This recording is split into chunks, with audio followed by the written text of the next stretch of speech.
नागरिक न्यूज में सभी का स्वागत है।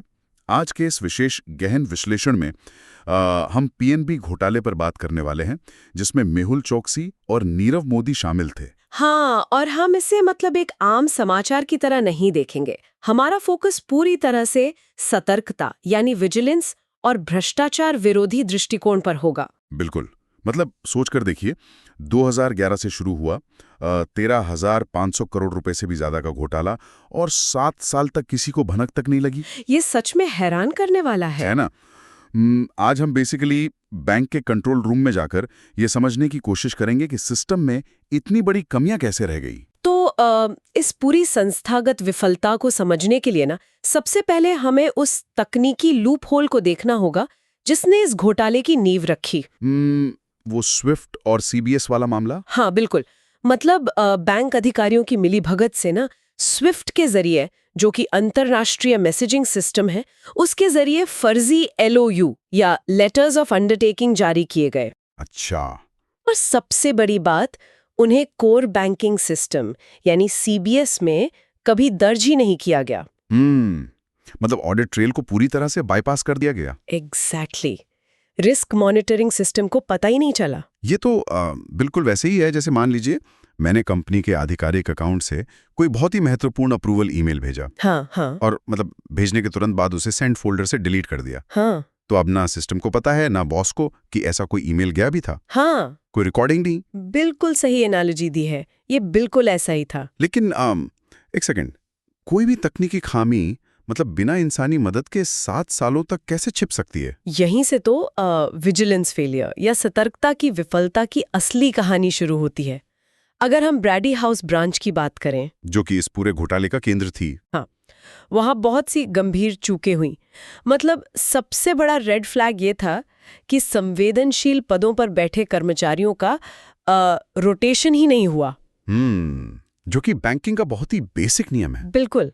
इसके अलावा बिना गारंटी के बार बार लोन देना और पुराने लोन चुकाने के लिए नए लोन यानी एवरग्रीनिंग जैसे साफ रेड फ्लैग्स को पूरी तरह नजरअंदाज किया गया। तो क्या ये मुमकिन है कि लगातार 7 सालों तक कॉन्करेंट और इंटरनल ऑडिट सिस्टम बस सोते रहे?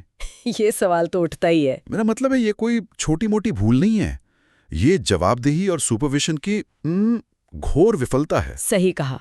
और ये सब तब सामने आया जब 2018 में एक नए अधिकारी ने गारंटी मांग ली। ओहो, तो जब रोटेशन हुआ तब जाके ये पूरा सिस्टम जागा। बिल्कुल।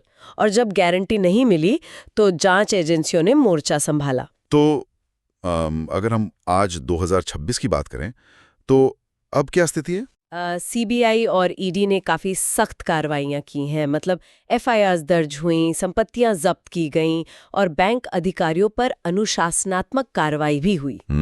अभी की बात करें तो चोकसी बेल्जियम में प्रत्यर्पण का सामना कर रहा है और नीरव मोदी यूके की जेल में है। चलो, कम से कम कार्रवाई तो हुई, लेकिन क्या सिस्टम में कोई सुधार हुआ? हाँ, घोटाले के बाद काफी बड़े बदलाव हुए हैं। जैसे स्विफ्ट को सीबीएस से जोड़ना अब अनिवार्य कर दिया गया है। अच्छा, अब बिना मेन सिस्टम के मैसेज नहीं जा सकता? बिल्कुल नहीं। और रियल टाइम मॉनिटरिंग भी लागू कर दी गई है।